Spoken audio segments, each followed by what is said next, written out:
July August গণহত্যা মামলায় উত্তরা পূর্ব থানার সেই সময়ের ওসি মুজিবুর রহমান ও উত্তরা জোনের এসি জাবেদ ইকবালকে একদিনের জন্য জিজ্ঞাসাবাদের অনুমতি দিয়েছে আন্তর্জাতিক অপরাধ ট্রাইব্যুনাল। মামলার পরবর্তী তারিখ ১২ মে ঠিক করেছে বিচারপতি গোলাম মর্তুজা মজুমদারের নেতৃত্বাধীন ট্রাইব্যুনাল।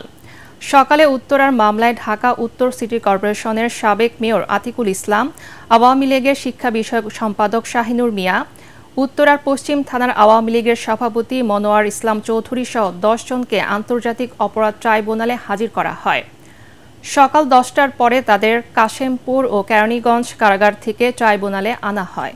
উত্তরার রিলেটেড যে ঘটনা জুলাই আগস্টের ম্যাসাকারের মামলা, সেখানে আমরা ২ মাসের তদন্ত রিপোর্ট দাখিলের জন্য সময় বৃদ্ধি করার আবেদন জানিয়েছি। আদালত সেটা মঞ্জুর করে ১২ই মে পরবর্তী তারিখ নির্ধারণ করেছেন। ওই একই মামলায় ২ জন আসামি এডিসি ইকবাল এবং ওসি মুজিবুর রহমান উত্তরা থানার ২ জনকে জিজ্ঞাসাবাদের জন্য আমাদের তদন্ত সংস্থার কাছে একদিনের জন্য হস্তান্তরের জন্য যে আবেদন ছিল সেটিও আদালত মঞ্জুর করেছে।